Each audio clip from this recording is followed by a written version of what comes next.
Welcome back to Front End Hire. I have a new AI workflow course for you. It's a super quick one and it is all about using multiple Claude accounts in Claude Code. In fact, let me just quickly give you a demonstration. I have two projects here. I've clearly labeled it. It's a personal project and this is a work project. And I'm going to start Claude Code here, but unlike the regular command, I'm going to do claude-personal. And you see it tells me welcome back Whiteshare, Opus 4.8, Claude Pro. And in the work directory, I'm going to run claude-work. And here you can see that it tells me welcome back Ritik, Opus 4.8 with 1 million context, and this is a Claude team subscription. So what's happening here? And if you noticed, I did not run the regular Claude command, right? It was Claude hyphen and then something. And what happens if I run my Claude command? It will also invoke Claude Code, but if you notice, it's going to invoke my personal account again. Now, again, if you think there's no problem here, let me explain the problem in much detail. All right. If you have a work device and a personal device, then most probably you will never encounter this issue. But if you are using your own device and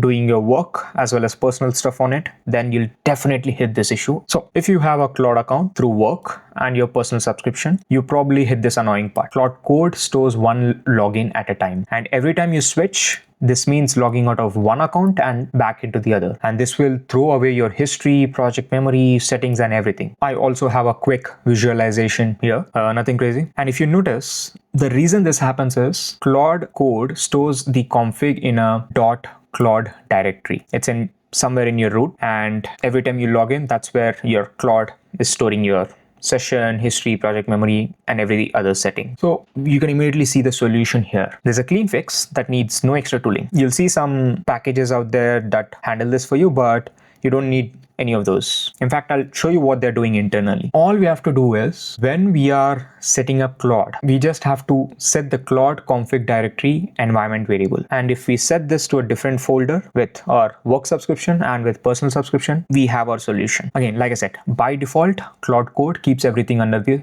.claude directory. And if we set Claude config dir to a different path, it's going to just simply use that. Again, everything is documented on Front End Hire. You can go read this quickly if you want to. I'm skipping some of the text part here. Let me get to the image right away. Yeah. So let's assume you're using your single laptop and you want to maintain the Claude work as well as the Claude personal subscription. All you have to do is when you're setting the Claude config directory, you point to a .claude work directory, and when you're working on the Claude personal, you point it to the Claude personal directory. That is it.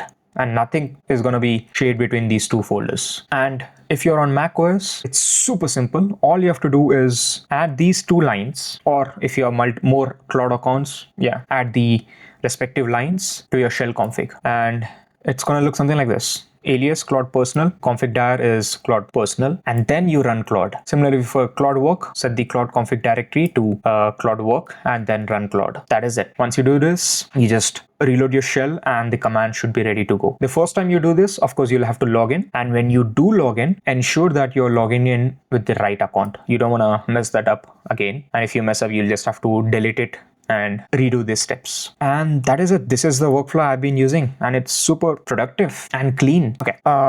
I don't know how to do this on Windows. I don't have a Windows machine to test these steps, but I asked AI to generate these steps. It looks kind of something that could work, but I would say you'll have to troubleshoot these steps yourself if you're on Windows. Mac, these steps will absolutely work. Even on Linux, these steps will work. All right. And again, how do I know this? I've checked what others are doing, and I've also gone through the Claude Code documentation. It's clearly mentioned there that, Claude config dir environment variable. They do not mention macOS, but it's pretty much the same thing. The only difference is on macOS, the credentials are stored in the macOS keychain, but on Windows, you can directly find your credentials in the same JSON file. Right? Again, nothing crazy here.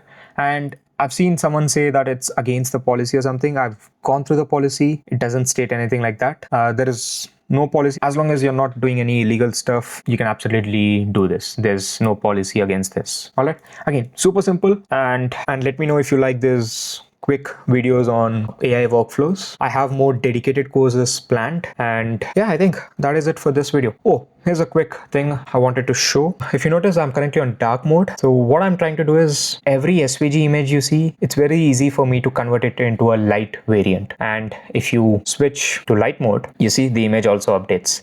It's just a cute little thing I'm doing for Front End Hire. Again, the effort here is super minimal. I could literally point it at an AI agent and tell it to update the colors so that I have two variants here. All right, that is it for this video. I'll see you in the next one. Thank you.